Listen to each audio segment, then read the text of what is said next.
Malaki ang ngiti niya. Nang maipadala na niya ang mga order ng kanyang mga buyers, marami-rami din siyang naibenta. Naubos ang mga damit na ibinebenta niya kaya ang gaan ng loob niya ngayon. May kita na naman kasi siya kahit maliit lang. Malaking tulong na yon para sa pang-araw-araw na gastos sa bahay. Bukas ulit ay magla-live selling siya para maibenta naman niya ang mga cosmetics na ibinebenta niya. Kailangan niya magsikap dahil siya ang breadwinner sa pamilya nila. Ang kanyang ama ay may sakit at hindi sila makapunta sa ospital dahil ayaw nito. Nag-aalala nga siya dito kaya pilit niyang binibilhan ito ng mga vitamins. Siya ang pinakamatanda sa 5 magkakapatid. Puro sila mga babae kaya talaga siya ang kumakayod ng husto. 25 years old na siya at ang sumunod sa kanya ay 18 years old na si Amy. Ang sumunod naman ay 15 years old na si Jane. 13 years old naman si Janeline at ang bunso ay 11 years old na si Arilyn. Napakahirap maging panganay, sa totoo lang. Hindi niya naman masisisi ang magulang niya dahil hindi rin ginustuhan ng mga ito ang magkasakit. Ang ina niya ay wala namang sakit pero medyo mahina na ito, kaya ayaw niya ng pagtrabahuhin pa. Isa pa't wala ring mag-aalaga sa mga kapatid niya kung magtatrabaho pa ito. Lahat ay iniinda niya kahit mahirap. Positibo lang siya sa mga bagay-bagay dahil alam niyang malalagpasan nila ang ganito kahirap na buhay. Dumiretso siya sa grocery para mamili ng mga pagkain. Para kahit papaano ay may stock sila ng mga canned goods. 1,000 lang ang ginastos niya dahil iyon lang ang nasa budget niya. Marami pa siyang bayarin. Katulad na lang ng renta, tubig, kuryente at mga kailangan ng mga kapatid niya. Dahil mga nag-aaral ang mga ito. Tipid talaga sila kung tipid. Naawa man siya sa mga kapatid niya, pero wala na talaga siyang magagawa. Umuwi na siya para surpresahin ang mga kapatid sa mga pagkain na dala niya. Bumili rin siya kasi ng mga kaunting tsokolate na mumurahin lang naman. Pagkapasok niya sa loob ng bahay, ang ngiti niya ay napawi dahil naabutan niyang umiiyak si Jane, Janeline at Arilyn. Naibagsak niya ang hawak-hawak at nilapitan ang mga ito. Niyakap niya si Arilyn para patahanin habang ang mata niya ay nakatuon kay Jane. Anong nangyari? Bakit kayo umiiyak? At bakit may basag na baso dito? Pilit niyang kinakalma ang sarili niya kahit na dumadagundong na ang puso niya sa kaba. Pakiramdam niya ay namumutla na siya dahil sa kaba kahit hindi niya pa alam ang nangyari. Si Papa ate. Si Papa po. Umubo ng dugo tapos bigla na lang siyang bumagsak dahil hindi makahinga. Nagpatulong po si Mama at Ate Amy para dalhin sa ospital si Papa. Paliwanag ni Jane habang umiiyak. Nanginig ang kamay niya habang hinahawakan ng 3 kapatid. Tumahan na kayo, okay? Nasa ospital na yon, sigurado. Gagaling din si Papa. Huwag na kayong umiyak at mag-pray na lang kayo. Niyakap niyang mga ito at pagkatapos ay humiwalay rin para kunin ang cellphone niya sa bag. Nanginginig ang kamay niya habang tinatawagan ang kanyang mama para malaman kung nasaan ang mga ito. Hello ma? Nasaan kayo? Papunta ako. Anya nang sumagot ito. Anak? Anak, ang papa mo. Humagulgol ito kaya nakagat niya ang labi niya para pigilan din ang sariling humagulgol. Magiging okay lang po si Papa, Ma. Sabihin niyo po sa akin kung nasaan kayong ospital para mapuntahan ko kayo. Nandito kami malapit sa munisipyo na ospital. Sige po, Ma. Pupuntahan ko na po kayo riyan. Pinatay niya ang tawag at muling nilapitan ang 3 kapatid. Jane, marunong ka na magluto, hindi ba? Ipaghain muna ang 2 mong kapatid. Pupunta lang ako sa ospital. Ibibilin ko na rin kayo kay Macy para kung may kailangan kayo, ipaalam niyo sa kanya, okay? Sabay-sabay na tumango ang 3, kaya muli niyang niyakap. Pagkalabas niya saktong nasa tindahan si Macy, ang kaibigan niya sa street na ito. AJ, nabalitaan kong nangyari sa papa mo. Okay na ba siya? Nag-aalalang tanong nito sa kanya nang makalapit siya. Papunta pa lang ako sa ospital. Hindi ko pa alam, Macy. Kinakabahang sambit niya. Pwede bang pakitingnan naman ang tatlo? Babalik din kami kapag okay na. Pakiusap niya rito. 6:00 na kasi ng gabi at kahit marunong ang tatlong maiwan sa bahay, ay lagi niya itong pinapatingnan kay Macy. Walang problema. Magkatabi lang naman tayo ng bahay. Sige na, at mag-iingat ka. Maraming salamat, Macy. Tumalikod siya agad dito at patakbong pumunta sa pila ng tricycle. Sumakay siya kahit special na ang bayad. Basta makaalis lang agad at makapunta doon sa ospital. Pinunasan niya ang luha na tumulo sa mata niya. Ayaw niyang umiyak sa harapan ng mga kapatid niya. Ayaw niyang nakikita ng mga ito na mahina siya. Kailangan niyang magpakatatag, lalo na ngayon. Nakarating siya sa ospital. At kita niyang umiiyak pa rin ang kanyang ina. Nakatayo ang mga ito sa labas ng emergency room. Nang makita siya ng kanyang kapatid, ay sanulubong siya ng yakap nito. Ate, si Papa. Hinaplos niya ang likod nito para pakalmahin. Bago puntahan ng kanyang ina, niyakap niya na ito ng mahigpit at hinaplos ang buhok. Tama na, Ma. Alam kong nag-aalala ka ng sobra. Pero baka naman ikaw ang mapano. Dahil sa kakaiyak mo, baka mas lalo na akong bumigay pag pati ikaw ay nagkasakit pa. Ani niya sa malungkot na boses. Hindi na niya kakayanin na pati ang ina ay magkasakit din. Ngayon ay naglalakas-lakasan lang siya ng loob dahil hindi siya pwedeng maging mahina. Siya ang inaasahan ng lahat kaya hindi siya pwedeng bumigay. Sino po ang kamag-anak ni Mr. Roylan Balansag? Napalingon siya at agad silang napalapit sa lumabas na doktor. Ako po ang asawa. Sambit ng kanyang ina. Hinawakan niyang ng mahigpit ang kamay nito habang nakaharap sa doktor. Hindi na ako magpapaligoy-ligoy pa, Mrs. Ang iyong mister ay may stage 2 lung cancer at may kalakihan ang tumor nito sa lungs. Kailangan niyang dumaan sa proseso para gumaling. Kailangan niyang magpa-chemotherapy bago siya maoperahan. She bit her lips and tried to stop her tears. Her mother hugged her and cried again. Maski siya ay nalumos sa mga balita, she can't lose her father. Hindi niya kakayanin at mas lalong hindi kakayanin ng ina at ng mga kapatid niya. Gagawin po namin yun, Dok. Baling niya sa doktor. Pero iha, kailangan mo munang ilipat sa mas malaking ospital ang iyong ama. Kulang kami sa gamit dito. At walang surgical oncologist na mag-oopera sa ama mo. Kung gusto nyo, ay tutulungan ko kayong ilipat siya sa Manila. Pero malaki ang gagastusin ninyo. May kilala kasi ako doon na pwedeng umasikaso sa ama mo. Paliwanag ng doktor. Mga magkano po kaya, Dok? Lakas loob na tanong niya. He will undergo chemotherapy and radiation. At least prepared 1 million pesos. Nahigit niya ang hininga niya. Saan siya ngayon kukuha at hahagilap ng malaking pera? Ng isang bagsakan? Hindi niya nga kaya yon. Kahit 1 taon pa niyang pagtrabahuhan. Okay po, Doc. Kailangan niya nang mag-start ng chemo within 5 to 6 weeks. Dahil hindi basta-basta ang lagay niya. Ililipat na siya sa 1 kwarto. Pwede niyo siyang puntahan doon. Natulala na lang siya at tanging-tango na lang ang kanyang tugon nang magpaalam ang doktor.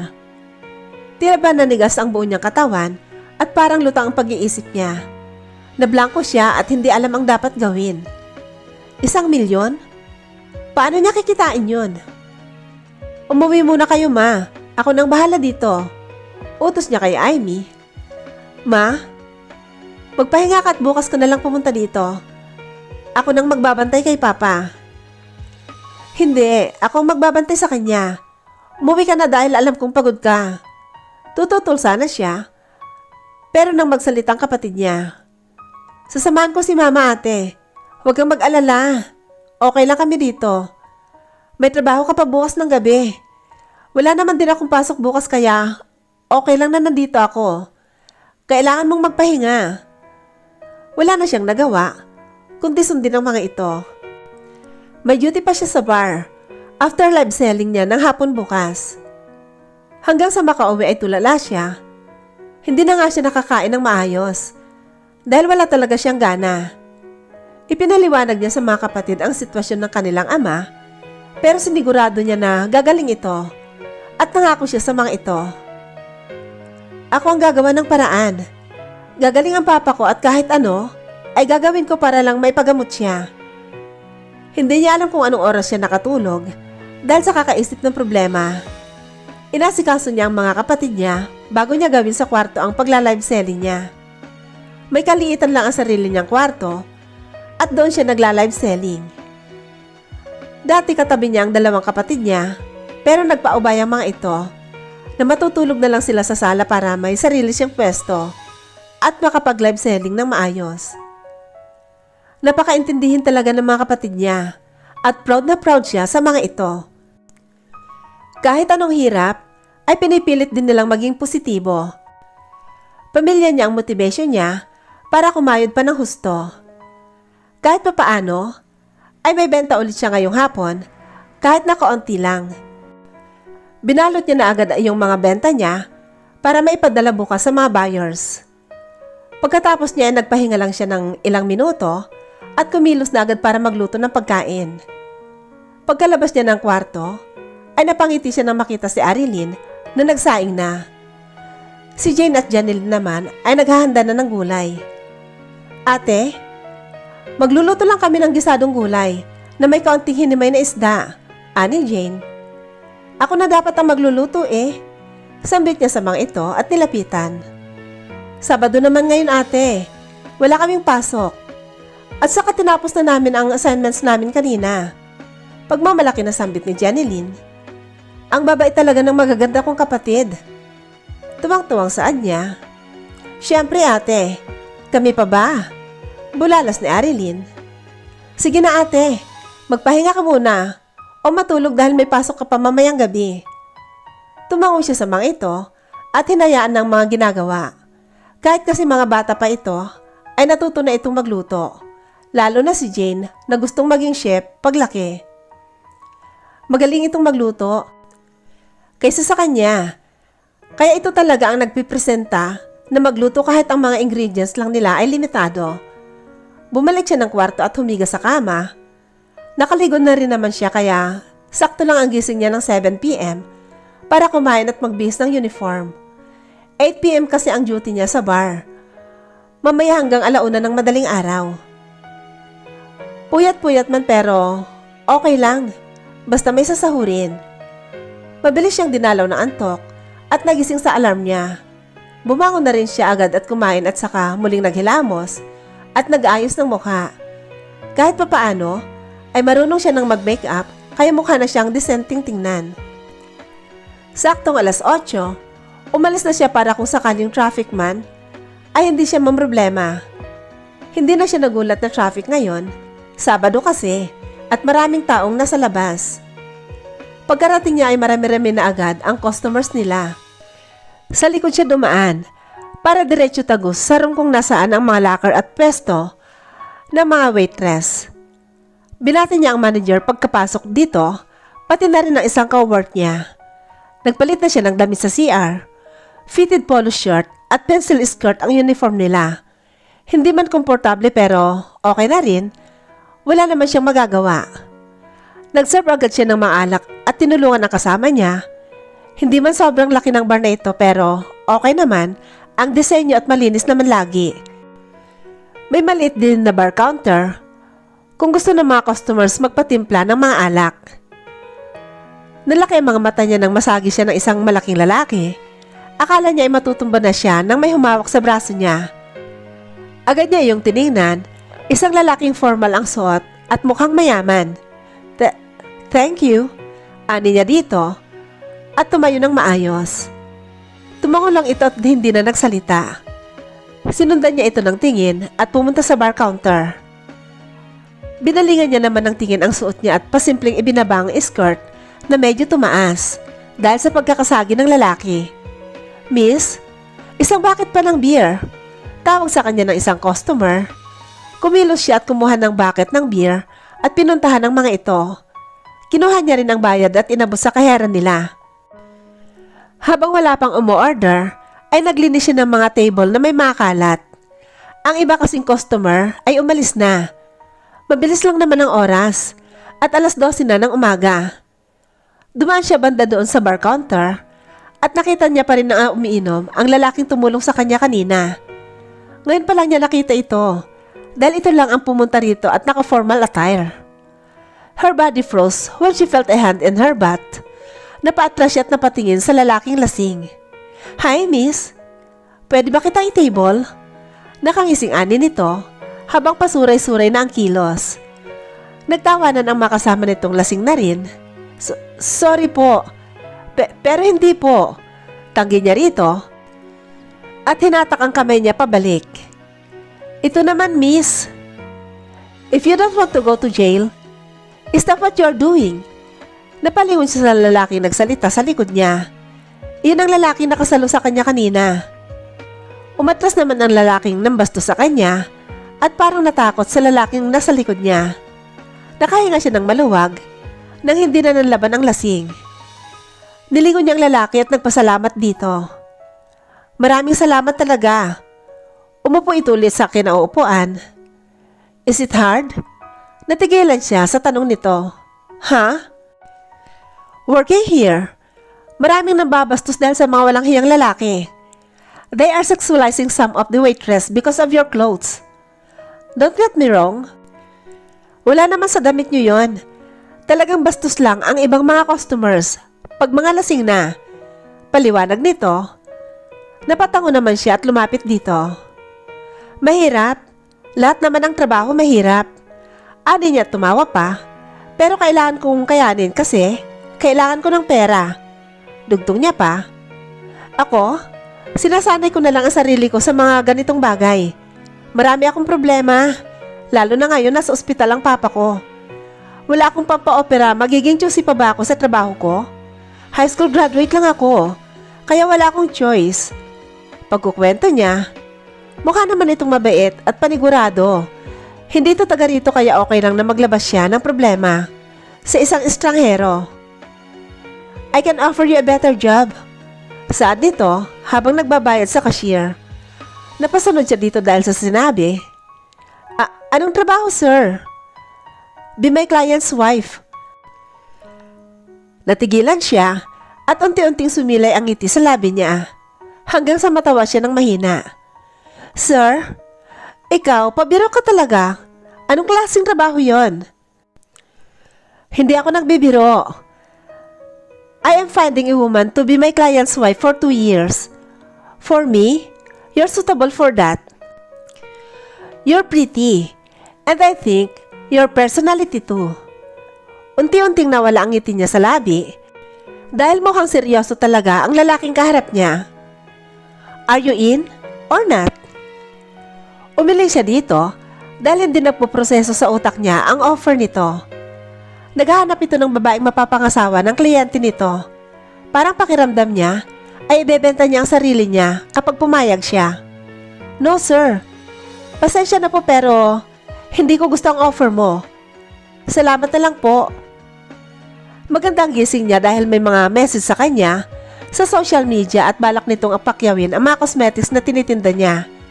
Hindi siya nag-live ngayon dahil kahapon ay pinadala niya mga products na in-order sa kanya nung isang araw, nung nag-live selling siya. Mamaya 4:00 ng hapon, pipick upin ang mga cosmetics at cash daw ang ibabayad, kaya hindi na siya mahihirapan pa.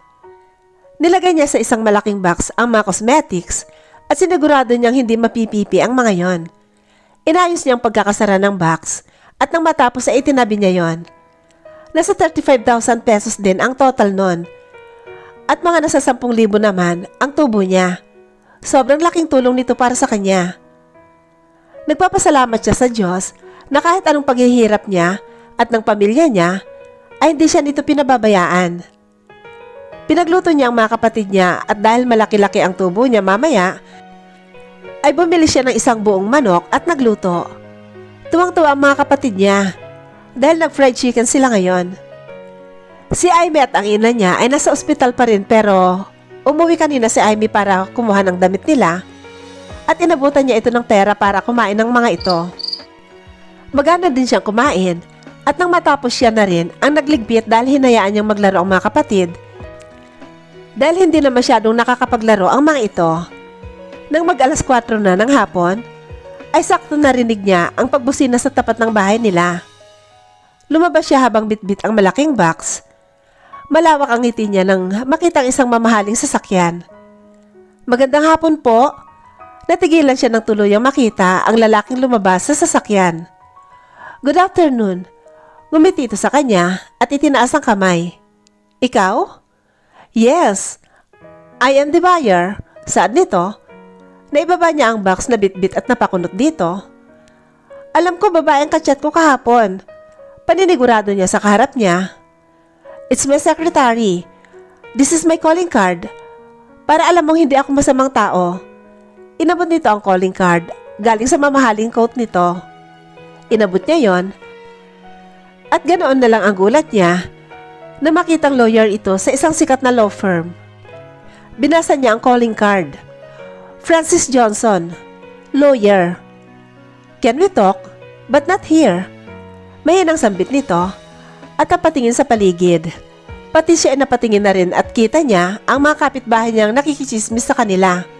Ang iba ay mga naglalabas sa labas, yung iba naman, kunwari nagdidilig pero mahaba naman ang leeg at halatang gustong makinig. Napabuntong hininga siya at tumango.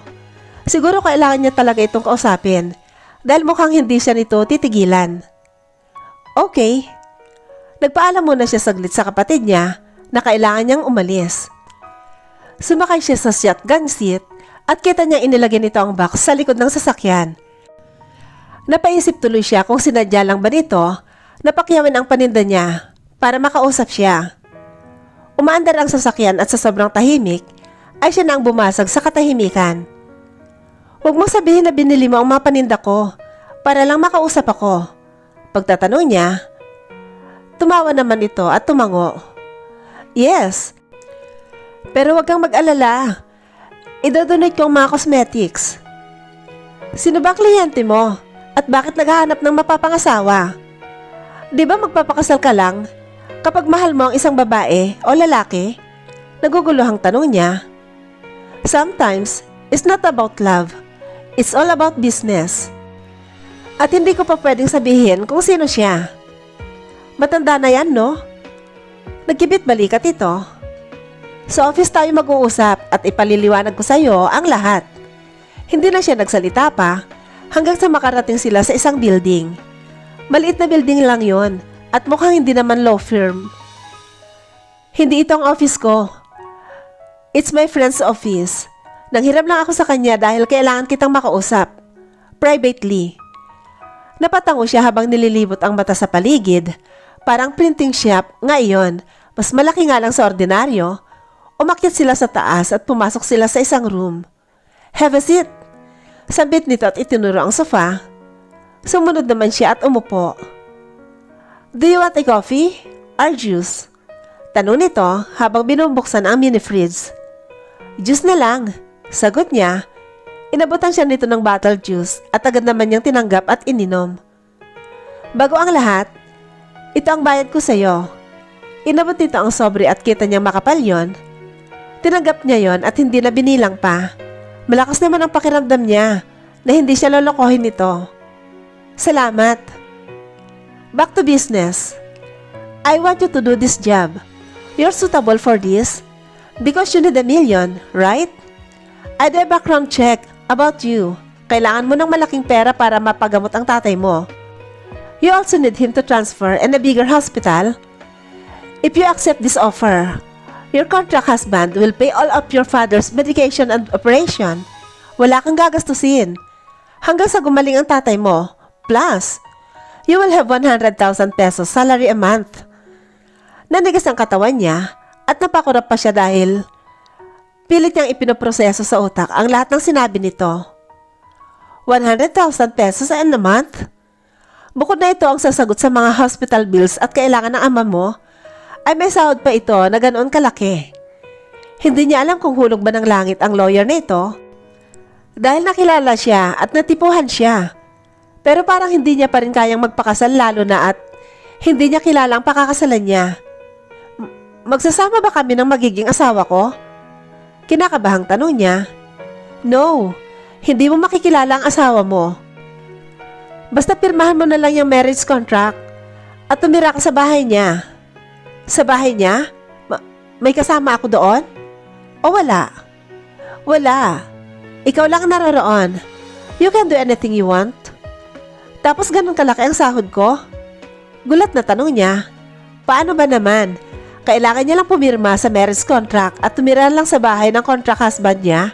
Tapos may ganun kalaki na siyang sweldo? Hindi ka naman scammer, di ba? Napakamot pa siya sa ulo. Tumawa ito kaya napanguso siya. No. You already have my calling card. Why would I waste my time for this? If I'm a scammer. Natatawang sabit nito. Pwede bang ipaliwanag mo muna sa akin ang tungkol dito? Tanong niya sa papel na inilabas nito at inilagay sa table na nasa harapan. Okay. This is a marriage contract from Australia. It means, pwede kayong mag-divorce. Wala kang magiging problema sa lahat. Just sign this paper and done. Napaisip pa siya ng husto. Unang-una, ay hindi niya makakasama ang asawa niya. Kaya okay yun para sa kanya. Pangalawa, ay magagawa niya ng gusto niya. Pangatlo, ay masusuportahan niya ang mas maigi ang pamilya niya. Wala siyang poproblemahin na gastos. Sa ospital at may sahod pa siya na makakatulong sa pang-araw-araw nila. Accept or reject? Napatingin siya sa mga mata ng lawyer na to. Nagpakawala muna siya ng isang malakas na buntong hininga bago tumango. Accept. Tatanggapin ko basta ipangako mo na kayo ang bahala sa papa ko. Ani niya. Of course, ako mag-aayos ng mga papeles para ma-transfer ang tatay mo bukas na bukas din. Inusog pa nito ang marriage contract papalapit sa kanya. Inabutan din siya ng ballpen na agad niyang tinanggap. You can do this, AJ. Hindi mo naman ibebenta ang katawan mo. Ang kailangan lang nila ay pirma mo at magpanggap na asawa ng kliyente ng lawyer na to. Pinindot niya ang ballpoint na hawak at bago pa siya makapirma, ay natigilan siya at itinaas ng tingin sa lalaki naghihintay sa kanya. Lawyer ka, di ba? Hindi ba ito illegal? Kunot nung tanong niya.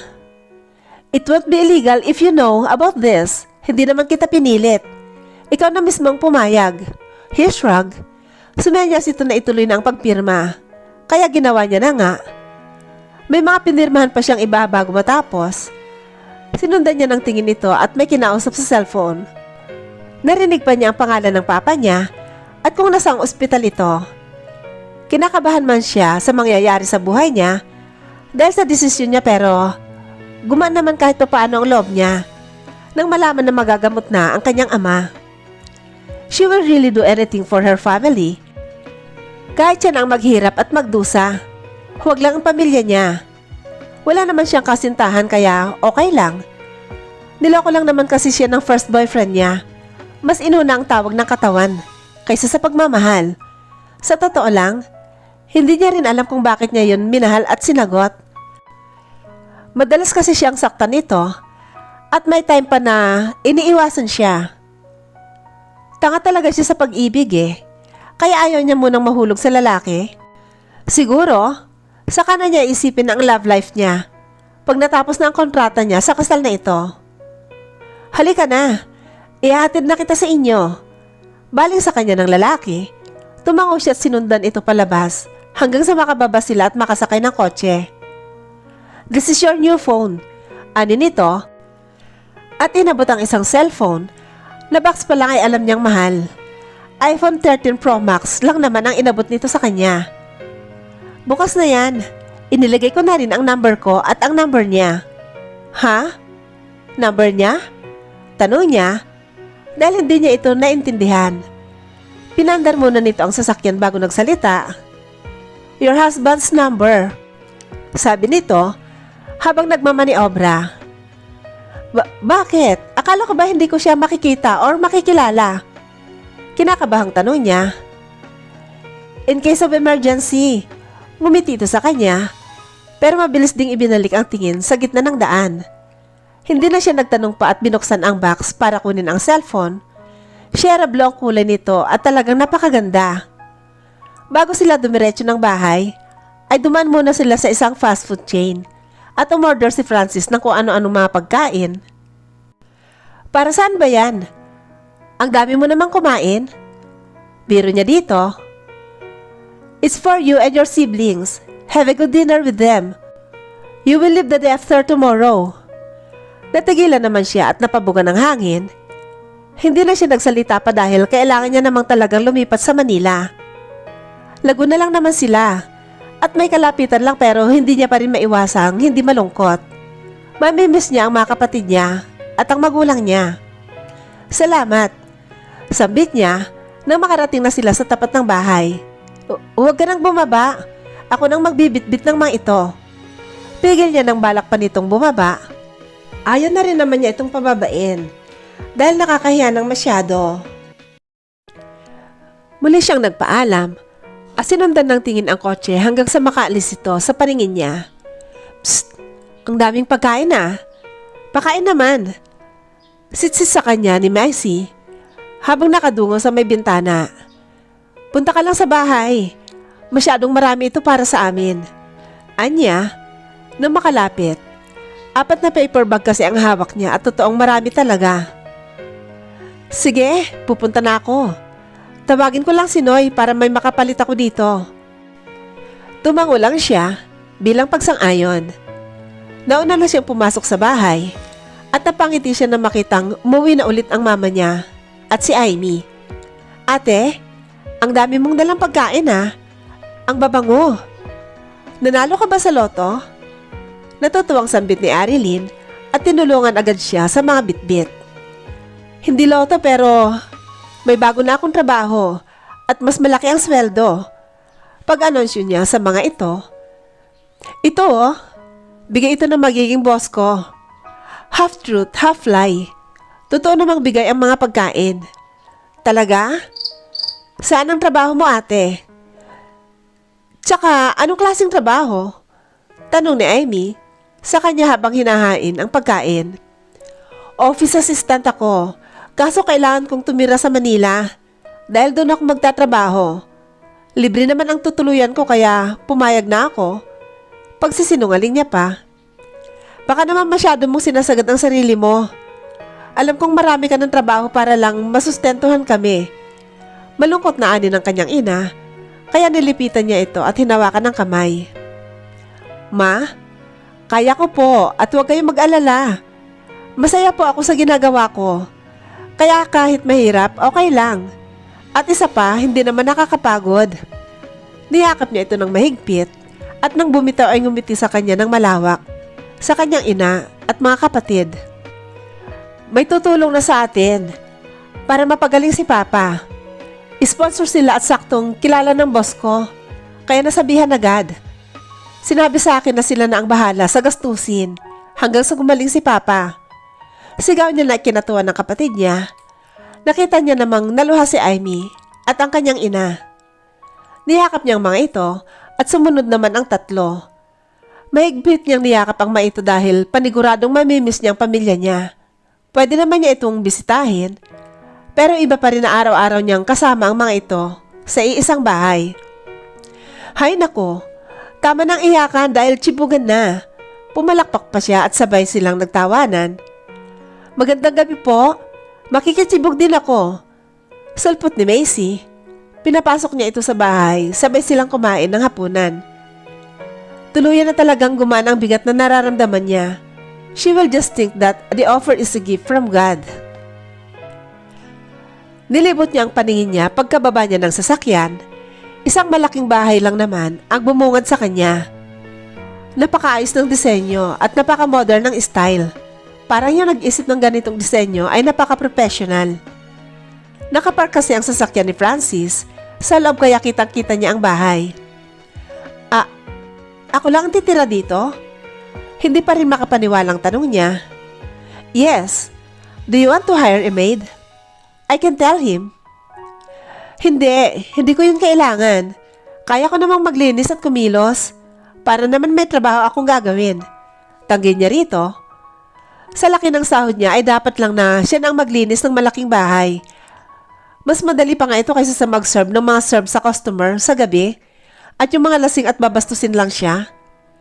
Nagawa niya ring makaalis doon ng mabilis dahil kay Francis. Pumasok sila sa pinakaloob ng bahay at mas lalo siyang namangha sa interior design. Pagpasok mo pa lang ay alam mong lalaki na ang nakatira dahil sa ayos. Napakalinis din lahat ng pagkakaayos. Black and white, gray, ang konsepto ng kulay ng buong bahay. Mataas din ang ceiling at may chandelier pa. 2 palapag lang pero napakalawak ng bahay. Minimalist style. Kaya para siyang nasa ibang bansa. Naglakad siya papunta sa kabilang bahagi at nakita niya ron ang malaking glass door. Tanaw niya ang glass pool sa kinatatayuan niya.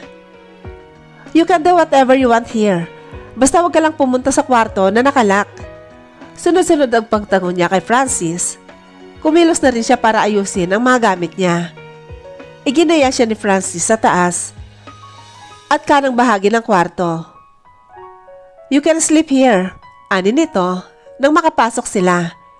Bumungad sa kanyang malaking kama. May vanity mirror sa gilid at may working desk pa. May sarili ring itong banyo dahil nakita niya ang pinto. That is mini walk-in closet. Pwede mo nang ilagay lahat ng damit mo dyan. If you have a question, feel free to text me. Salamat. Pero wag kang mag-alala. Hindi naman kita iistorbohin. Napakamot pa siya ng ulo. Tumunog ang cellphone niya kaya kinuha niya yon. At ganoon na lang ang gulat niya nang may mag-send ng 100,000 sa bank account niyang walang laman. Napatingin siya kay Francis na nasa harapan niya. Bakit may 100,000 agad na sinend sa akin? Tanong niya. Hindi pa naman kasi siya nakakaisang buwan. Oh, natanggap mo na pala. Bonus mo yan. Dahil sa pag-sign mo ng contract. Umawang ang labi niya at napatango-tango. Grabe. Sobrang yaman pala ng napangasawa niya dahil may pabonus pa, parang 13-month pay ang peg. Anyways, I need to go. Good luck. Ngumiti ito sa kanya at nagpaalam na. Kaya hinatid niya ito sa labas. Bago pa ito makasakay ng kotse ay bumalik ito sa harapan niya. Muntik ko nang makalimutan. This is your wedding ring. Just always wear it. Inamot nito ang pulang box bago tuluyan ng magpaalam. Automatic ang sara ng gate dahil mukhang may remote ito. Pumasok na siya sa loob ng bahay at umupo sa sofa sa kabinuksan ang pulang box. Natulala siya dahil hindi siya pwedeng magkamali. Isa iyong diamond ring. Wow, iba talagang mayaman ha. Hindi mo na kailangang tingnan ang presyo pag bumibili. Nailing na ani sa sarili. Contract marriage lang muna ang meron pero ang sosyal ng singsing niya. Nagpahinga muna siya saglit bago kumilos at ayusin lahat ng gamit niya sa kwarto. Sakto lang naman ang dinala niyang damit. Ang sapatos naman niya ay isang rubber shoes at sandals lang na mumurahin. Mabilis lang din siyang nakapag-ayos at nang matapos ay humiga siya sa malaking kama. Damang-dama niya ang kalambutan noon at parang gusto niya ulit maging bata at talunan yon. Hindi niya pa nagagawa ang ganoong bagay. Dahil nung bata siya ay manipis na foam o kaya naman banig ang hinihigaan nila. Napahawak siya sa tiyan niya nang kumula ang tiyan nito. Automatikong napabangon siya at dumiretso sa kusina. Napanguso siya nang walang pagkain na makikita sa ref at kung saang kabinet. 5:00 pa lang naman ng hapon kaya lalabas muna siya para pumunta sa mall na malapit doon. Dahil hindi niya kabisado ang lugar ay napilitan siyang mag-taxi nang may dumaan.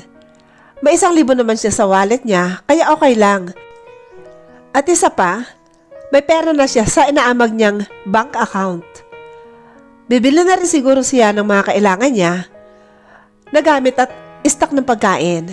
Na marating siya sa mall, ay habang naglalakad ay tinatawagan niya si Jane. Hello Jane, nagluto na ba kayo ng pagkain niyo? Tanong niya agad sa kapatid. Hindi pa ate, kakauwi lang namin. Binisita namin si Papa sa ospital. Ang laki ng ospital. Tapos may sariling kwarto si Papa na parang isang hotel. Pagkukwento nito, panigurado pagod kayo sa biyahe. Bumili ka na lang ng lutong ulam dyan sa kanto natin. Ate, hindi naman karinderya yun kaya mahal doon. Kami na lang magluluto dito. Umiling siya dito kahit hindi siya nito nakikita. Huwag ka nang makulit. Yung iniwan ko sa inyong pera ay bawasan mo na. Kahit umabot yan ng 500 pesos, okay lang. Magpapadala ako kay Amy ng pera. At saka kung gusto nyo bumili ng tsokolate, ay bumili kayo, okay? Napapikit siya nang marinig ang tili ni Arilyn at Janeline na mukhang nakikinig din pala. Totoo yan ate ha? Wala nang bawian, singit ni Arilyn. Ano ka ba? Paano kung wala nang pera si ate? Dinig niyang sambit ni Jane. Ay oo nga. Sige, wag na. Napangiti siya dahil sa usapan ng mga ito. Talagang napakamaintindihin ng mga kapatid niya. Huwag kayong mag-alala, may pera ako. Kaya bumili na kayo ng pagkain at ng tsokolate ninyo. Basta ang gusto ko lang ay mag-aral na mabuti ha.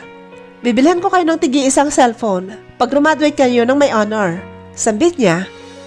Salamat po ate. Kahit wala ng cellphone, basta po mag-iingat ka lang. Hindi po namin napapabayaan ang pag-aaral. At pag kami nakatapos, ikaw naman ang magiging prinsesa. Nakagat niya ang labi niya dahil sa sinabi ni Janeline. Miss niya na agad ang mga ito. Ang mga kapatid niya lang ang nagpapakilig sa kanya ng ganito. Walang anuman. Lahat ay gagawin ni ate para sa inyo.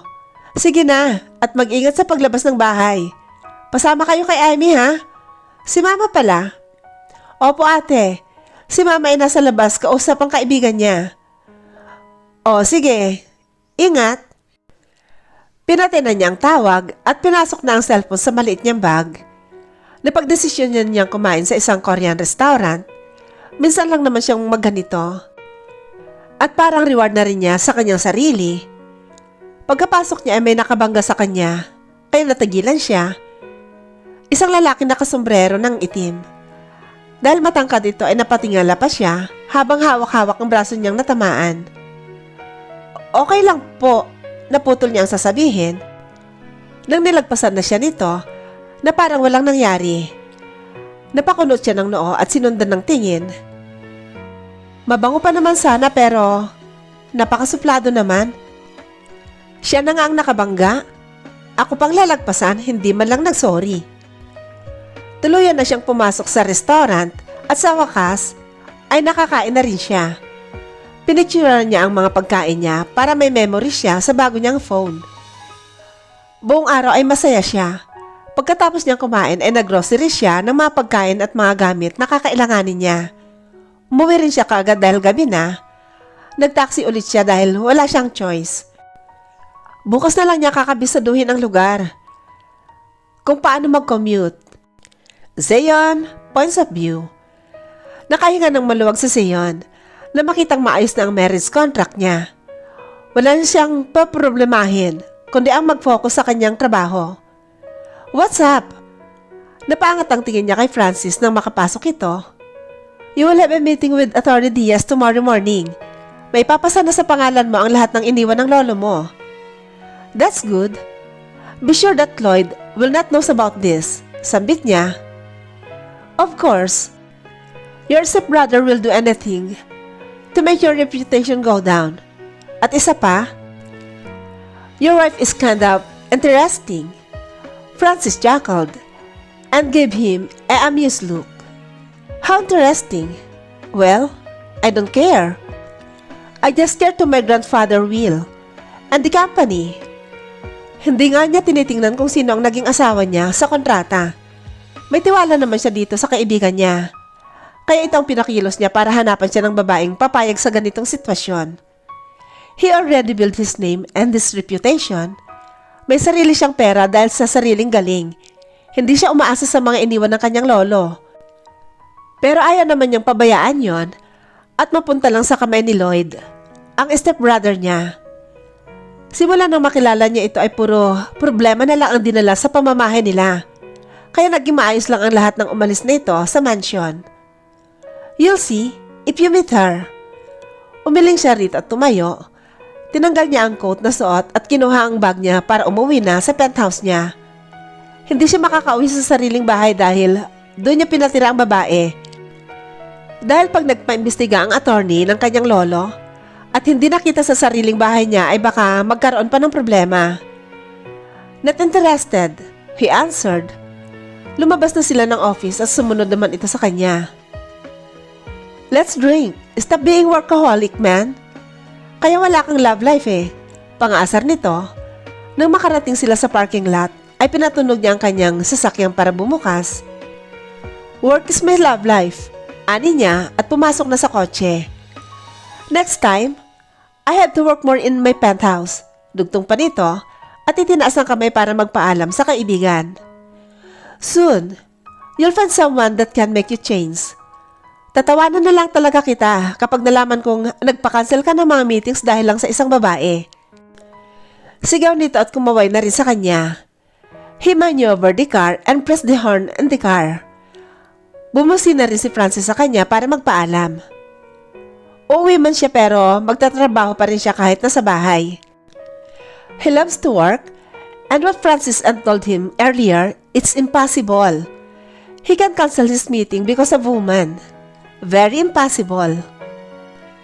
Tumaas ang kilay ni Sion nang tumunog ang cellphone niya galing sa mga account ng notification na yon at kita niya ang halaga ng pera na isinend niya sa kanyang contract wife ay bumalik. Why? Francis chuckled at him. Sabi ko sa'yo, she's interesting. Natatawa pang ani nito. Is it too little? Are you sure that she's not going to back out with this deal? He as well sending important documents. Hindi na ito pa pwedeng mag-back out dahil naproseso na ang lahat. Nasa kanya na ang mga naiwan ng lolo niya. She's not that kind of woman, bro. Believe me. If you saw her, she's very simple. Walang luho, hindi mukhang pera, at higit sa lahat, ginagawa niya ang lahat para sa pamilya. She's not gold digger. Kumunot ang noon niya dahil sa mga sinabi nito. Do you like her? He asked seriously. Should I make a move to get her? Nag-isang linya ang kanyang labi at napatigil sa pagpirma. After 2 years, not now, he is. Muli niyang narinig ang tawa nito kaya napailing siya. He knows Francis was teasing him. Is that a promise? Shut up! I'm busy. Mabilis na pinatay niya ang tawag dahil naistorbo na siya nito. Nag-focus na siya ulit sa mga ginagawa niya, pero hindi na niya matanggal sa isip kung anong klaseng babae ba ang napangasawa niya sa papel. Francis was interested too, and he got curious big time. He cares when his mind is now occupied with curiosity. Ilang araw na rin kasi siyang kinukulit ni Francis na tingnan man lang o kilalanin ang babae na nakatira sa bahay niya. Pero kung sakali mang gusto niya itong kilalanin, hindi siya magpapakilala dito bilang isang boss o asawa sa papel. He will not do that because he still doesn't know her. He already met a lot of shameless women who wants him and his money only. Kasalukuyang naghahanap si AJ ng trabaho malapit sa tinitirhan niya. Kahit na malaki ang sahod niya, ay ayaw naman niyang maging tambay lang sa malaking bahay. Ilang araw na siyang naglilinis lang ng bahay. Kahit kasi malaki yon, para sa kanya ay mabilis lang linisin. Dahil hindi naman siya makalat at higit sa lahat, pagkarating niya doon, ay bawat sulok malinis. Kumislap ang mata niya nang makita ang nakapaskil sa pinto ng isang restaurant. Hiring waitress. Sa wakas, ay may nakita na siya. Kanina pa siya naglalakad at tumitingin-tingin. Pero hindi hiring ang mga ibang establishment. Huminga siya ng malalim bago pumasok sa restaurant. Hindi ito fast food chain dahil labas pa lang sobrang ganda na, lalo na sa loob. Magandang umaga po, ma'am. Nakangiting bati sa kanya ng guard. Magandang umaga po, kuya. Tungkol po sana sa nakapaskil na hiring. Magpapasa po sana ako ng resume. Diretsong sambit niya. Ay okay po, sandali lang po. Ngumiti siya dito at tumango. Naghintay siya sa isang tabi nang umalis ang guard para punta ng isang manager. Alam niyang manager yon dahil iba ang suot nito kaysa sa mga server na kumikilos. Napangiti siya nang tinawag siya ng guard para palapitin sa pwesto ng manager. Mag-apply ka? Can you wait for 5 minutes? May gagawin lang ako at i-interviewin na kita agad. Ani ng manager. Mabilis siyang tumango. Siyempre payag siyang maghantay, no? Siya ang may kailangan at kung gaano pa katagal ay gagawin niya. Wala pang problema. Maraming salamat po. Pinaupo siya sa dulong table at doon naghintay. At habang naghihintay ay kinalikot niya muna ang kanyang cellphone at nakita niyang may bagong message si Francis. I already returned the money. Are you sure that you don't want to accept it? You can buy anything you want with that money. Napabuga siya ng hangin bago nagtipa ng mensahe pabalik dito. Sigurado po ako. Malaki na ang sinasahod ko, hindi naman ako abusado. Isa pa, malaki na ang tinutulong niya sa akin para sa gastusin sa ospital. Paano ba naman kasi ay pinadalhan siya nito ng malaking pera para pambili ng mga gusto niya? At syempre, tinanggihan niya ang mga yon. Kahit nga mas maliit pa ang sweldo niya, basta lahat ng gastusin sa ospital ay may bayaran, okay na siya. Napakalaking tulong na yun sa kanya. Itinago niya ang cellphone niya sa bag nang makita niyang papalapit ang manager. So you're Aymar Diyos Balansag, 25 years old from Laguna? Sambit ng manager habang binabasa ang resume niya. Bago ka lang dito sa Manila? Tanong pa nito. Opo, last week lang po. Nakasaad sa resume mo? Nagaling ka sa isang fast food chain. Very good. We badly needed a waitress ASAP because tomorrow a client reserved this whole restaurant para sa birthday party ng pamangkin niya. Can you work tomorrow? Oo naman po. Masayang sambit niya. Good. You can start tomorrow. Ihabol mo na lang ang medical certificate mo. May SSS, PhilHealth at Pag-ibig ka na naman kaya hindi na mahirap para sa mga requirements mo.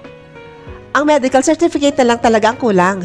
By the way, baka nagtataka ka dahil batas ako dito. She chuckled. I'm the owner of this restaurant. I'm Sharon C. I work also here as a manager. Nice to meet you. Nakangiting sambit nito at nakipagkamay sa kanya. Agad niya naman yung tinanggap. So, what should I call you? AJ na lang po. Short for Aymar Joyce. Okay. See you tomorrow, AJ. Masaya siyang nagpaalam kay Miss Sharon at sagad na mabait. Hindi na niya sinayang ang oras at pumunta na siya sa malapit na klinik para magpa-medical. Inabot siya ng ilang oras, kaya ginabi siya ng uwi. Naligo muna siya para mapraskuhan bago kumain. Zion's points of view. Where are we going?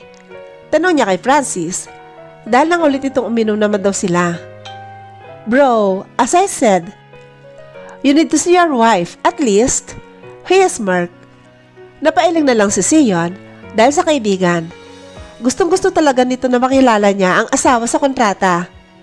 Wala naman kasi siyang pakialam kung sino pa ito dahil para sa kanya ay empleyado niya lang ito at nakakontrata ng 2 taon bilang asawa niya. Hindi ka ba na-curious? Hindi siya nakasagot agad dahil sa totoo lang ay may katiting sa kanya na gusto niya itong makilala dahil sa sinasabi ni Francis. Hindi ko alam. He simply said, You're now curious? He chuckled. Hindi na niya ito pinansin at napatingin na lang sa labas ng kotse. Ang pamilyar na daan ay sumalubong sa kanila. Nakapasok na sila sa high-end village kung saan nakatayo ang bahay niya. Hindi siya dito tumitira dahil may kalayuan sa opisina niya. Isa pa, sanay na siyang sa penthouse lang dumidiretso dahil hindi sayang ang oras. Tumigil sila sa mga katabing bahay at doon nagpark sa labas. I can't park in front of your house. Alam niya ang sasakyan ko, sambit nito at napakabot sa ulo. Then where did you fucking drag me here? He scoffed. He licked his lower lip out of frustration.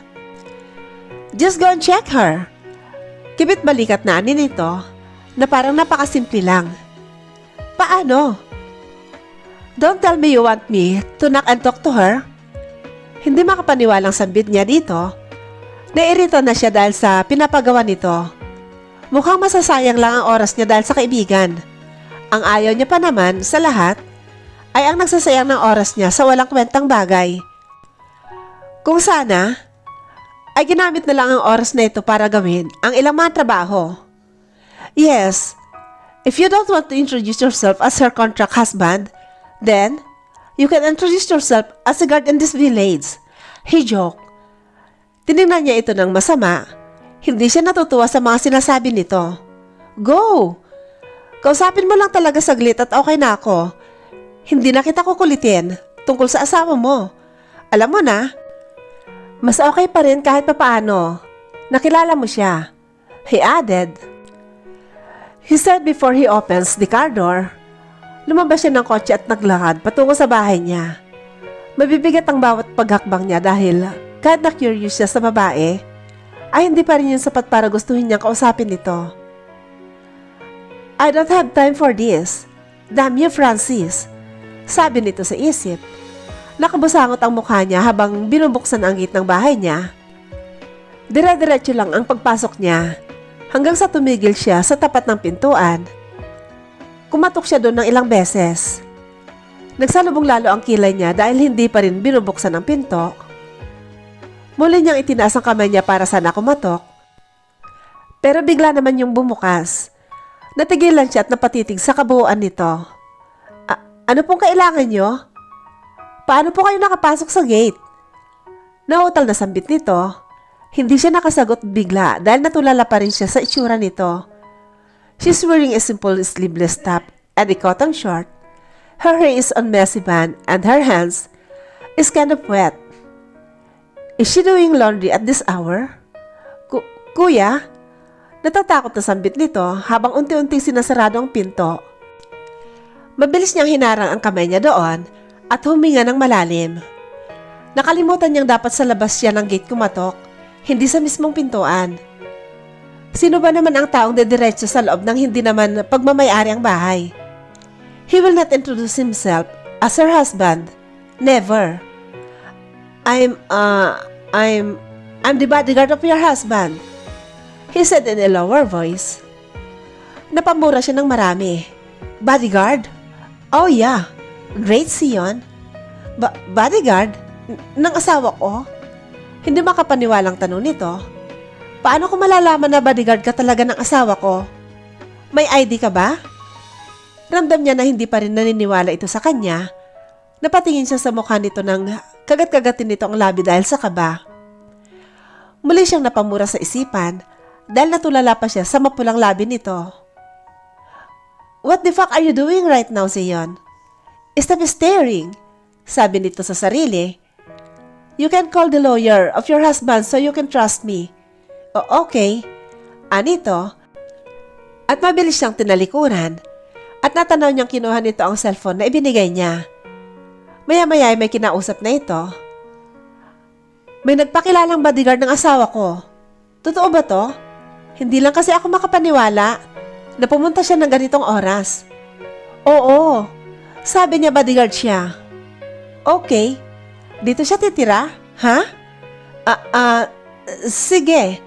Napabaling ito ng tingin sa kanya bago marahang lumapit. Pasok ka. No need. Ay nako, huwag ka na magalit. Pasensya na ha. Hindi kasi ako nasabihan na titira ka dito at kasama ako. What?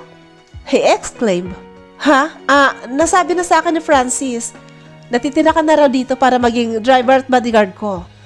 Dahil yun ang utos ng asawa ko. She said while laughing awkwardly. Naikuyom niya ang kamao niya nang makapasok sa loob ng bahay. Upo ka. Kumain ka na ba? Tanong pa nito sa kanya. Mas lalong uminit ang ulo niya. Dahil talagang inasikaso pa siya nito sa ganitong ayos. Nakasuot lang ito ng manipis at maiksing damit habang nakaharap sa hindi niya kilalang tao. Paano na lang kung masamang tao siya? Galit ka ba? Pasensya na. Halos pabulong na sambit nito. Umupo siya sa sofa at sumandal. I'm not. Pero nakasimangot ka. Bulong nito sa sarili. Pero umabot naman yun sa tenga niya. Siya nga pala, hindi ko alam kung saan ka matutulog eh. Siguro sa isang guest room na lang. Sambit pa nito sa kanya. Why? Are you using the other guest room? Nagtaka naman itong tumingin sa kanya. I mean, hindi ka ba natutulog sa kwarto ng iyong asawa? Bawi niya rito. Nalaki ang mga mata nito at mukhang nataranta. Kasi natutulog doon, siyempre. Tumawa ito na parang kinakabahan. She's great at hiding their secret. Minsan lang doon ako natutulog sa kabilang guest room kasi namimiss ko ang asawa ko. Bawi pa nito, he is smirked because of the thought. She's acting like a real wife. Well, hindi na siya kakabahan. Mukhang hindi naman ito magsasalita sa sekretong arrangement nila. Napatingin siya sa kamay nito at kita niya na suot nito ang singsingay ng inutos niya. Sige. Tapusin ko lang ang nilalabhan ko ha. Bukas kasi may trabaho pa ako. Nakangiting ani nito sa kanya. Nagsalubong muli ang kilay niya. You're working?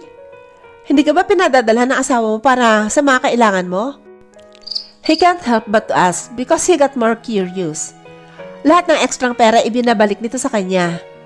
Woman loves luxury things and shopping, that's why he was confused that this woman rejected the extra money he gave. Pinapadalhan? That's her income. Ayoko namang umasa sa asawa ko. Kaya ko rin namang magtrabaho, no? Your husband, my boss, is richer than you think. Barya lang yun sa kanya. Ngumiti ito ng tipid. Mayaman siya. Siya ang mayaman at hindi ako. Ayoko umasa sa pera niya. Gusto ko ring magtrabaho at makaipon. Dahil pinaghirapan ko ang mga nakuha ko. Yung tipo na makakabili ako ng sariling bahay. At para sa magulang at mga kapatid ko. She dreamily added. Pinagsiklop nito ang kamay na parang nangangarap. Pero agad ding nataranta dahil mukhang na-realize nito ang nasabi. Siyempre, gusto ko rin ang sariling bahay na binili ko gamit ang pera ko. Suportado naman ako ng asawa ko doon. He didn't say anything and he let himself stare at her. At this time, he got more curious about her. Is this really her personality or she was acting like a kind of woman? Women flock to his feet and most of them are willing to do anything for money and fame. But this woman in front of her is simple-minded. He wants to know more about her. So he will just continue to act like he's a bodyguard in the meantime. Damn you, Francis. You made me do what you want again. Sumisimsim siya ng kape habang pasulyap-sulyap sa lalaking hindi pa niya natatanong ang pangalan. Umuwi rin kasi ito kagabi dahil wala palang gamit na dala. Hindi niya alam kung bakit pa ito pumunta ng ganoong oras para magpakilala sa kanya na siya ang bodyguard ng asawa niya. Sobrang kaba niya dahil muntikan na siyang madulas kagabi na hindi niya talaga kilala ang asawa niya. Mayayari siya pag nagkataon. Kain! Ayaw niya dito nang pumunta ito ng kusina para kumuha ng tubig. Sa tingin niya ay nakatira na rin ito dati rito dahil parang kabisadong-kabisado ang buong bahay. Sa totoo lang, mukhang ito ngang may-ari eh. Kung hindi niya ito kilala, hindi niya mapigilan na hindi rin tumitig sa mukha at katawan nito.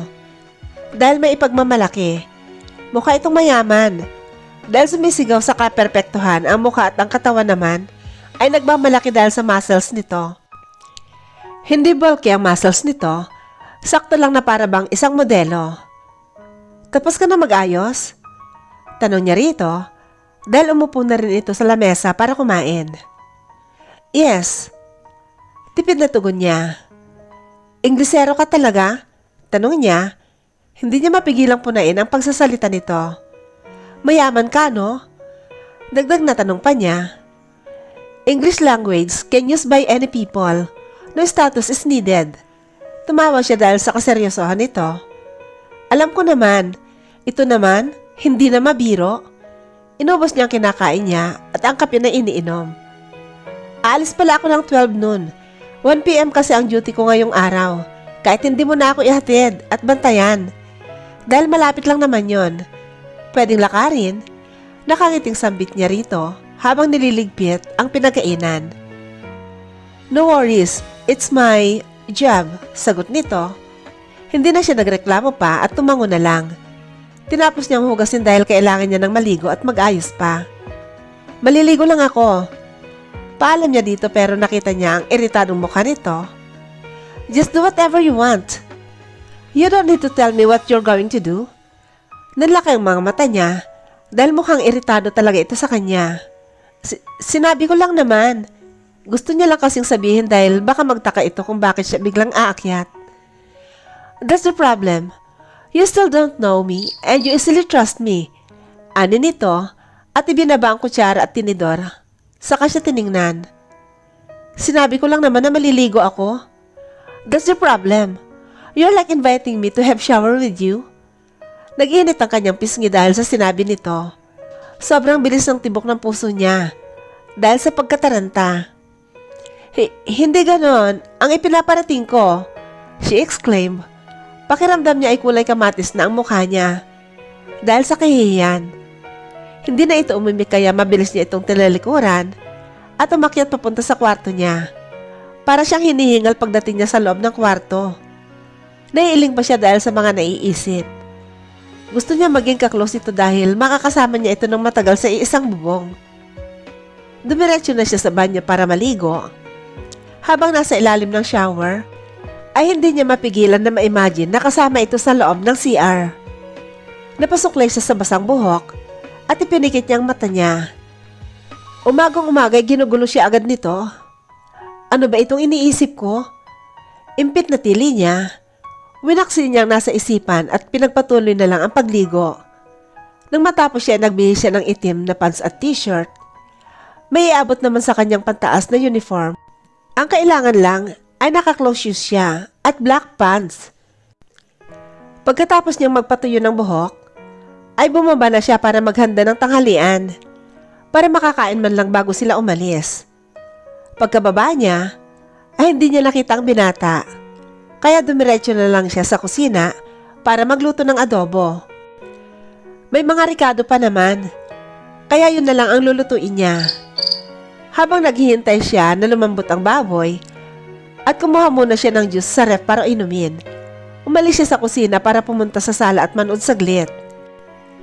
Isang oras pa niya kasing pakukuluan ang karne ng baboy para lumambot ng husto. Saktong pag-upo niya ay bumukas ang pinto kaya napalingon siya doon. Nasamid siya sa iniinom niya nang makitang pumasok ang binata na walang saplot pantaas. Naka-sweatshirt ito at nakasuot ng sapatos. Ang katawan nito ay pawis na pawis. Tuloy-tuloy ang pag-ubo niya kaya napatayo siya at dali-daling pumunta sa kusina para uminom ng tubig. Are you okay? Hindi niya namalaya na sumunod pala ito sa kanya. Tango lang ang tugon niya. At nag-thumbs up ito. Hindi niya ito nilingon dahil baka maubo na naman siya. Nag-jogging ka sa labas? Tanong niya habang hindi pa rin ito nililingon.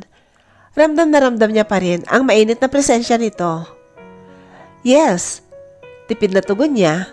Hindi na siya sumagot at itino ng pansin sa niluluto. Kinagat-kagat niya ang ibabang labi dahil kinakabahan talaga siya. Hindi niya ma-explain ang nararamdaman niya sa oras na ito. Tumigil ka, AG. Katawan lang yan. Bulong niya sa sarili. Kumain ka naman ito, no? Walang kwentang tanong niya dito. Hindi ito sumagot kaya doon siya ay napalingon. Nakita niya itong seryoso na nakatingin sa cellphone. Maya-maya ay tumayo ito at hindi man lang siya pinansin. Mukhang may tinatawagan. Sa totoo lang, ay nahihiwagaan siya dito. Hindi lang dahil mukhang itong mayaman, kundi ang bawat kilos ay sumisigaw na hindi ito basta-basta simpleng tao. Pero hindi na rin siya magtataka kung ganito talaga ito. Kung sobrang yaman talaga ang asawa niya, ay paniguradong mga profesional ang mga nasa paligid niya. Napatango-tango siya sa naisip. Pinatay niya ang apoy nang matapos magluto. Inihain niya yung sa lamesa pati na rin ang kanin. Bumalik muna siya sa kwarto para ayusin ang gamit niya. Medyo maaga pa naman para kumain. Pagkatapos niya sa ginagawa niya, ay lumabas na siya ulit ng kwarto. At saktong lumabas din ang binata sa katapat na kwarto niya, ay yung isang guest room. Kain na muna tayo bago umalis, sambit niya dito. Nautal pa talaga siya dahil nagsalubong ang kanilang paningin. Tumango naman ito kaya kahit paano, ay napangiti siya. Dahil sumagot ito, siya ang naunang naglakad pababa para tumungo sa kusina. Nakasunod lang ito sa kanya at nang makaupo sa dining table, ay umupo na rin ito. Anong oras ang labas mo? Tanong nito habang nagsasandok ng pagkain. Napatitig naman siya sa isang kamay nito na hawak-hawak ang isang bowl. Ang ugat nito sa kamay ay pataas sa siko at halatang-halatang napalunok siya dahil sa natatanaw. Siya lang ba yung mahilig sa mga halatang ugat ng lalaki? Gusto niya kasi yung mga manly at malalakas tignan. You're spacing out. Halos mapatalon siya nang marinig ang boses nito. Ano yon? Mabilis na tanong niya. Binasa nito ang labi habang nakatingin sa kanya. Kaya napalunok siya. Ibinaba nito ang bowl ng kanin habang hindi pa rin inaalis ang tingin sa kanya. I'm asking you, what time is your out? Mukhang nawalan nito lalo ng mood dahil wala man lang siyang expression na makita sa mukha nito. 10 p.m. Sagot niya agad. Tango lang ang tugon nito at kumain na ng tahimik. Siya rin ay tinuon na lang ang pansin sa pagkain dahil nadidistract na siya sa binata. Oo nga pala, hindi ko pa pala na itatanong ang pangalan nito. Pwede ko bang malaman ang pangalan mo? Basag niya sa katahimikan. Nilunok niya ang pagkain at uminom ng tubig. Sion. You can call me Sion. Sagot nito nang maiangat nito ang tingin sa kanya. Umawa ang labi niya ng kaunti dahil sa maganda nitong pangalan.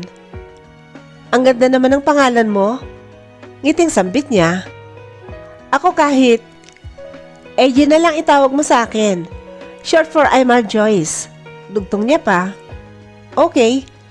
Napanguso siya dahil mukhang hindi naman ito interesado sa pangalan niya. Itinuloy niya na lang ang pagkain at nang matapos, ay naghugas agad siya at bumalik sa kwarto. Hindi niya na ito inimik dahil mukha namang ayaw siyang usapin. Napaka-boring ka bang kausap kaya ganun siya?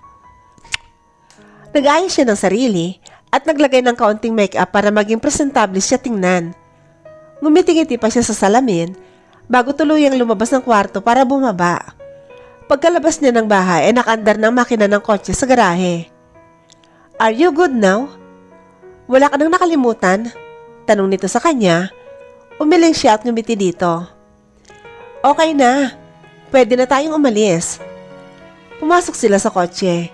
Doon siya umupo sa harapan dahil hindi naman siya madam para sa likod kahit na bodyguard niya pa ito. Seatbelt, sambit nito nang makapasok din siya. Agad naman siyang kumilos para isuot ang kanyang seatbelt, kaso ayaw makisama nun. Pilit niyang hinahatak pero mukhang naka-stuck dahil hindi yun humahaba. Nahigit niya na naman ang hininga nang biglang humawak siya sa iyon sa headrest ng inuupuan niya. Napatingin siya sa mukha nitong kaunti na lang ang layo sa mukha niya. Kitang-kita niya ang natural nitong mahabang pilik mata pati ang matangos nitong ilong at ang mapupulang labi.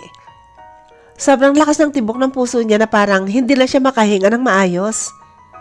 Kumunot ang noo nito habang inaayos ang seatbelt na nasuot na sa kanya. I can hear your heartbeat. Are you okay? Doon na siya nanigas ng gusto ng lumingon ito at nagtama ang ilong nila. Halata rin nagulat ito. Dahil nakita niya sa mga mata nito, napatitig siya sa abong mata ng binata na para bang hinahatak siya sa kung saan. Hindi niya alam kung ilang segundo silang nagtitigan. Pero parang ilang minuto yun dahil parang kakawala na ang puso niya sa ribcage ng katawan niya. Napamura ang binata. Mabilis itong umalis sa ganoong posisyon at inayos ang sariling seatbelt. Tumikim pa ito ng parang nagbara ang lalamunan kaya siya rin ay napatikim. Nag-inhale-exhale pa siya dahil sa pagpipigil niya kanina sa paghinga. Kalma AJ, kumalma ka. Sermon ang isip niya sa sarili. Hindi naman siguro ako ma-ospital. Dahil sa ganitong klaseng kaba, diba? Wala pa naman sigurong kaso na lumabas ang puso sa katawan. Dahil sa kakaibang pagwawala nito. Napapikit siya ng mariin at pilit na kinakalma ang sarili. Nababaliw na ata siya dahil kung ano-ano na ang iniisip niya. Pasimple siyang tumingin sa binata nang mag-drive ito palabas. Muli pa siyang napalunok dahil sa labi nitong mapupula. Good evening po. Bati niya sa mga kakapasok na customer sa restaurant. Binigyan niya ng menu ang mga ito at hinintay makapili ng o-orderin. Masaya siya sa trabaho niya at mababait naman ang mga kasama niya rito. Ilang linggo pa lang siya at kasundo na niya ang mga chef at ibang server. Mabilis din siyang natuto dahil magagaling mag-guide ang mga ito. Muli siyang lumapit sa mga bagong customer at kinuha ang order nito pagkatapos ay dumiretso sa area para sabihin ang order sa mga chef. Kuya John, isang set ng Family D at additional pesto platter. Sambit niya sa isang chef na naka-duty. Noted. Ngumiti ito sa kanya kaya ngumiti siya pabalik. Nakasalubong niya naman si Diane na nag-bus out. Malapit na out mo. Magpunas ka na lang dyan. Ako nang bahalang mag-serve sa mga bagong customers. Ani nito sa kanya. Salamat. Sambit niya rito dahil 10 minuto na lang talaga ay out na niya. Walang problema. Susunduin ka ba ulit ng pogi na yon? Kinikilig na ani nito habang pinupunasan ang top table na receiving area. Hindi. May inaasikaso kasi siya. Sabi niya dito. Lagi kasi nitong nakikita si Seo na naghatid sundo siya talaga at kinikilig naman ito. Siyempre sino ba naman ang hindi kikiligin kahit makita lang ang binata. Totoo naman kasing malakas ang dating nito. Kaibigan mo talaga yon? Tanong ulit nito. Oo, kaibigan lang. Ayaw niya kasing sabihin na may asawa na siya at bodyguard niya ito.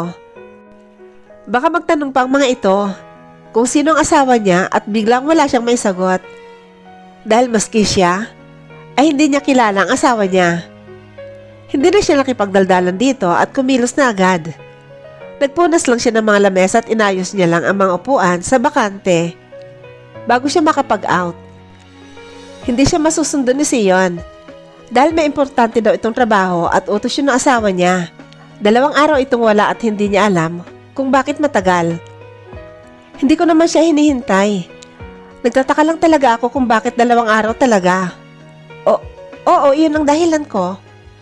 Kahit may pagkasungit ito sa kanya at mukhang workaholic, ay na-appreciate naman niya ang paghatid sundo nito sa kanya. Nasabi niyang workaholic dahil parang minamaximize nito ang oras na may magawa. Paano ba naman? Pagkatapos siyang ihatid at pagkasundo nito sa kanya, ay iba ng damit at napaka-formal. Ang dahilan nito ay nagtatrabaho din ito para sa asawa niya. Naisip niya tuloy na napaka-loyal nito sa asawa niya dahil bumabalik pa rin kung saan para lang pagsilbihan ng boss. Siguro naman kaya pang kumuha ng asawa niya ng panibagong bodyguard. Pero baka rin naman sadyang magaling si Seyon at hindi siya mabitawan ng kanyang amo. Tinanggal niya ang tali ng buhok nang makalabas na ng restaurant. Sinuklay niya yon gamit ang kamay para hindi naman buhaghag tingnan. Naghintay siya ng jeep o taxi dahil yun lang ang masasakyan niya hanggang sa gate ng village. Ang taxi naman ay pwedeng makapasok sa loob ng village pero kailangan mag-iwan ng driver ng ID. Napakamot siya sa noo. Nang walang dumadaan na jeep o taxi man lang, 10:30 na ng gabi at medyo madalang talagang dumadaan doon. High-end kasi ang lugar na yon at puro kotse ang dumadaan. Napagdesisyonan niya na lang na maglakad. Total, malapit-lapit lang naman at sanay naman siya sa mga lakaran. Tinignan niya ang cellphone niya nang makatanggap siya ng mensahe. Galing ito kay Sion. Are you going home now? Nireplyan niya naman ito agad. Oo, naglalakad na ako. Itatago na sana niya ang cellphone nang nagring yon. Nakita niya si Sion ang tumatawag. Sinagot niya naman agad yon. Why are you walking? You said that you're going to ride the taxi. He fumed. Oo nga pala. Nakalimutan niya palang magpumilit ito na may ipapalis sa kanya ng 2 araw. Pero hindi niya ito pinayagan dahil okay lang naman talaga na siya lang mag-isa at sasakay na lang siya ng taxi. Malapit lang naman kasi. No, it's a 10-minute walk. It's not near. Ito naman, galit ka na naman sa akin. Napatigil siya sa pagsasalita nang may sumigaw na babae doon sa malapit na eskinita. Naibaba niya agad ang cellphone niya at mabilis na tumakbo patungo roon. Nakita niya ang isang babae na hinahatak ng isang lalaki. Bitawan mo ako! Sigaw nito. Hindi na siya nagdalawang isip at mabilis na nilipitan ang babae at hinawakan ang isang kamay nito para hatakin palayo sa lalaki. Anong ginagawa mo? Sigaw niya rito. Napalunok siya sa kaba dahil may kalakihan nito. Bitawan mo ang asawa ko! Sigaw nito habang hindi pa rin binibitiwan ng babae. Binalingan niya ng tingin ang babae at nanginginig ito sa takot. Sinasaktan niya ako. Ayoko na sa kanya. Iyak nito at nagmamakawang tumingin sa kanya. Kita niya ang mga pasa sa mukha nito na ngayon niya lang napansin. Mas hinigpitan niya ang hawak dito at tiningnan ng masamang lalaki. Asawa? Asawa pero sinasaktan mo? Loko-loko ka pala eh. Sigaw niya kasabay ng paghatak niya ng malakas sa babae. Nakawala naman ito sa pagkakahawak ng lalaki at mabilis na nagtago sa likuran niya. Miss, huwag kang makikialam sa away mag-asawa. Baka gusto mo ikaw saktan ko. Galit na bulalas nito sa kanya. Bakit hindi ako mangingialam? Ay nananakit ka ng babae. Sigaw niya pabalik. Pilit niyang pinapatatag ang boses kahit ang totoo ay talagang natatakot na siya dito. Lalo na nang humakbang pa ito papalapit sa kanya. Ayoko na sa'yo. 6 na buwan pa lang tayo. Pero ipinapakita mo na ang tunay mong anyo. Lagi mo akong sinasaktan at binubugbog dahil sa walang kwentang pagsiselos mo. Nagtatrabaho ako para may makain tayo. Tapos puro luho lang ang iniisip mo? Sigaw ng babae habang umiiyak. Nagtatrabaho ka habang nanlalalaki? Hinatid ka pa talaga niya? Ano? Kayo na ba? Bakit? Mas magaling siya sa akin? Napakakitin ng utak mo. Hinatid niya ako dahil sobrang gabi na. Pareho ang oras ng out namin. At pareho din ang daan papunta sa bahay nila. Bitiwan mo nga ako. Nataranta siya dahil hinablot ng lalaki ang damit ng babae at tinatak ito papalayo sa kanya. Pero dahil mabilis siyang nakapag-react ay sinipa niya ito sa hita pero mukhang hindi man lang ito nasaktan at nagawa pa siyang tulakin ng malakas. Nagulat ang babae habang napatingin sa kanya. Mas nagwala ito at pinagsasapak ang lalaki para makawala sa pagkakahawak. Nananakit ka pa ng ibang babae? Bitawan mo ako. Napadaing siya sa kamay niya dahil kumirot yon. Mukhang naapektuhan ang ugat niya sa kamay. Dahil ina ang tinukod niya nang bumagsak siya, nakagat niya ang ibabang labi at muling tumayo para hampasin ang mukha ng lalaki ng bag na dala. Bitiwan mo nga siya. Mukha ka namang unggoy. Akala mo kung sinong gwapo? Hiyaw niya habang pinaghahampas ito ng malakas. Nabitawan nito ang babae at siya naman ang hinawakan sa kwelyo. Napaubo siya dahil nasasakal siya sa ginagawa nito. Magsasalita pa sana siya nang marinig niyang may mabilis na sasakyang paparating galing sa likod niya. Nabitawan siya ng lalaki kaya bumagsak siya ng malakas sa sahig. Sino ka? Sigaw ng lalaki. Hindi siya makatingin sa likuran niya dahil hinahabol niya pa rin ang paghinga niya. Napatingin siya sa gilid ng may dumaan at bago niya pa may iangat ang tingin niya, bumagsak ang lalaki sa harapan niya. Hindi na importante kung sino ako. Kalalaki mong tao na nanakit ka ng babae? Natigilan siya saglit at mabilis na inangat ang tingin at nakita niya ang mukha ni Sion. Nagalit na galit habang nakakuyom ang mga kamao. May nagdatingang mga pulis kaya tinignan niya ang babaeng nawalan ng malay. Mukhang nanghina na ito ng tuluyan dahil sa ginawa ng lalaki. I told you, don't walk at this hour. Galit na sambit sa kanya ni Sion at umupo para mapantayan siyang nakaupo sa sahig. Kinuha nito ang kamay niya pero napadaing siya ng malakas dahil sa kirot at sugat ng kamay niya. Napamura ito ng mahina at akmang pupuntahan pa ulit ang lalaki nang hinawakan niya ito sa braso gamit ang isang kamay. Hayaan mo na yon. Pinilit niyang tumayo pero hindi siya makatayo dahil pati ang balakang niya ay napuruhan ata dahil sa malakas na pagkakabagsak. Sir, dadalhin na po namin sa presinto ang lalaki. Andiyan na rin pa ang ambulansya para dalhin sa ospital ang babae. Pwede ko po ba kayong matawagan bukas para itanong ang buong pangyayari, ma'am? Baling sa kanya ng isang pulis. Opo, pupunta po ako. Pakiasikaso na lang po yung babae. Asawa niya yung nambugbog. Huwag po sana hayaang makalapit yung lalaki sa kanya. Nag-aalalang sambit niya rito. Makakaasa po kayo, ma'am. Maraming salamat po uli, ma'am. Sir? Hindi na siya nakasagot dahil bigla siyang binuhat ni Sion. Napatingin sa mukha nito na nakabusangot. Isinakay siya nito sa sasakyan at umikot ito para makasakay naman sa driver's seat.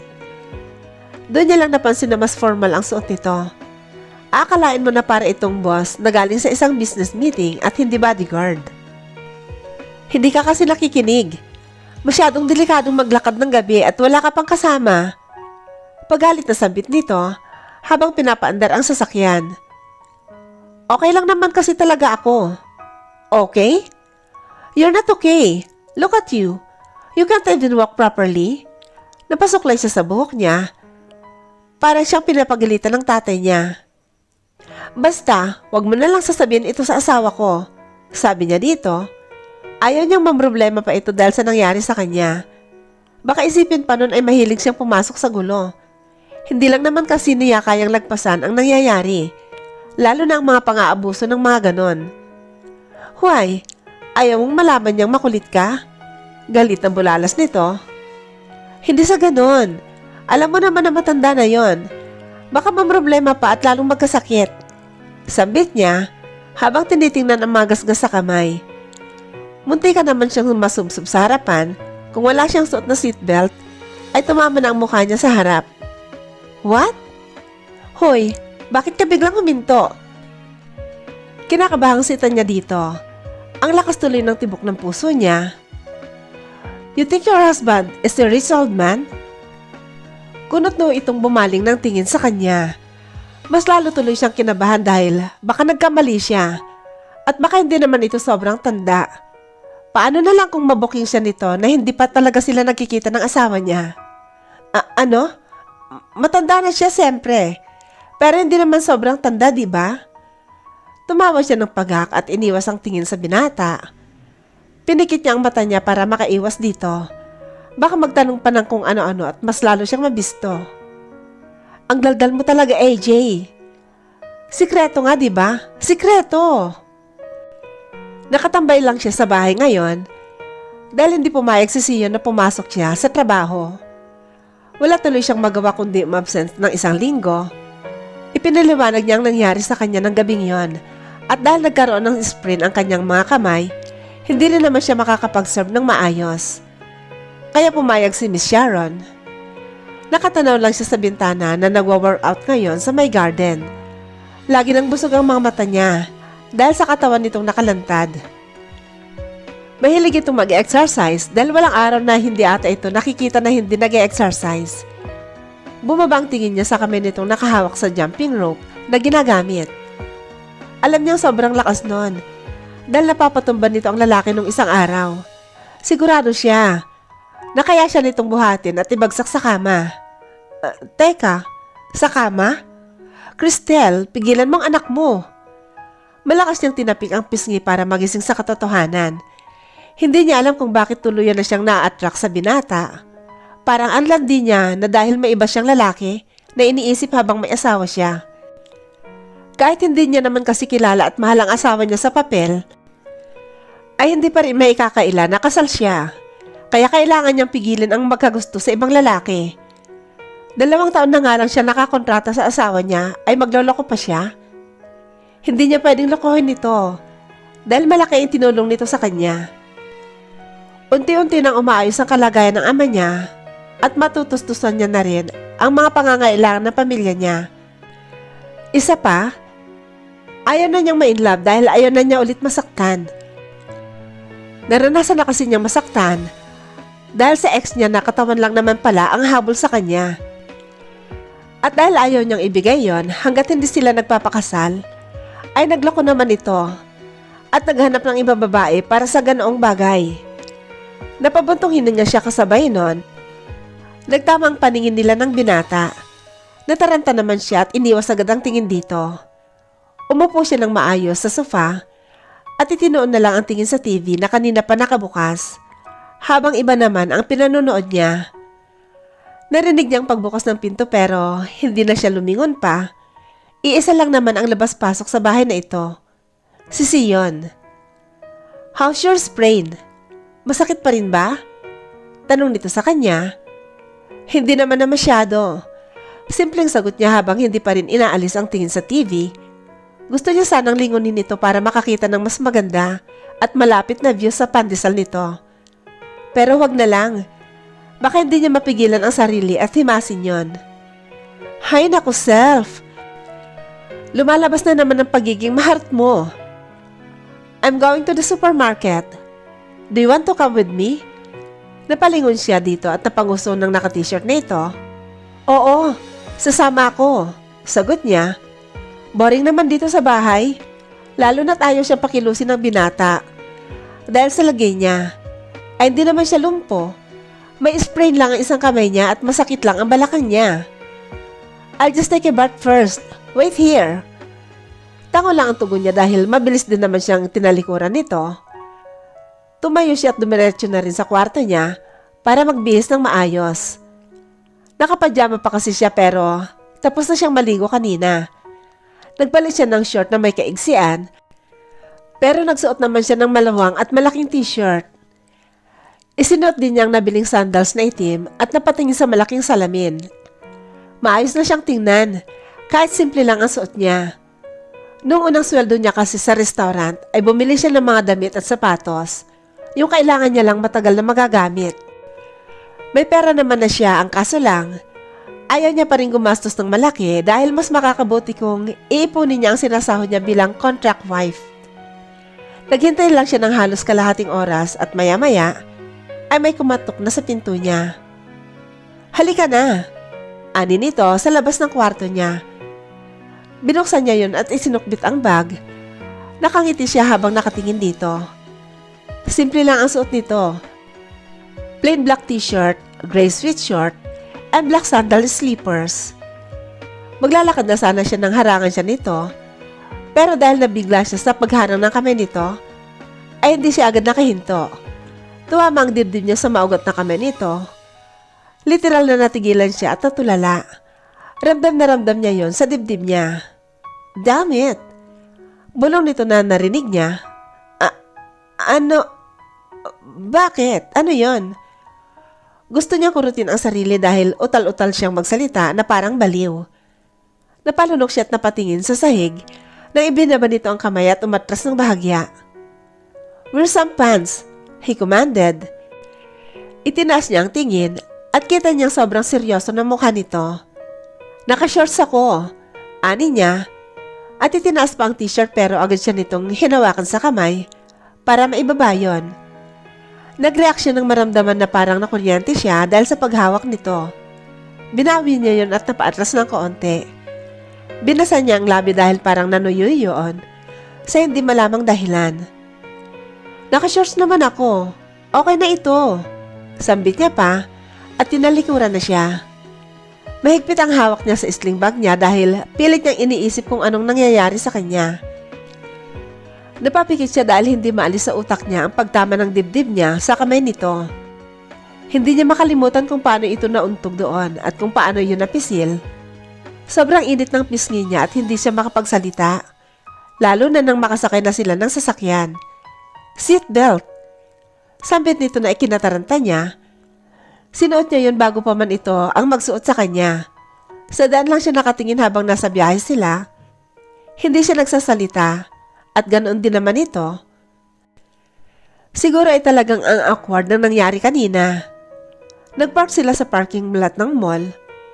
Doon sila mamimili sa malaking supermarket. Hindi niya alam kung anong bibilhin nito at kung bakit.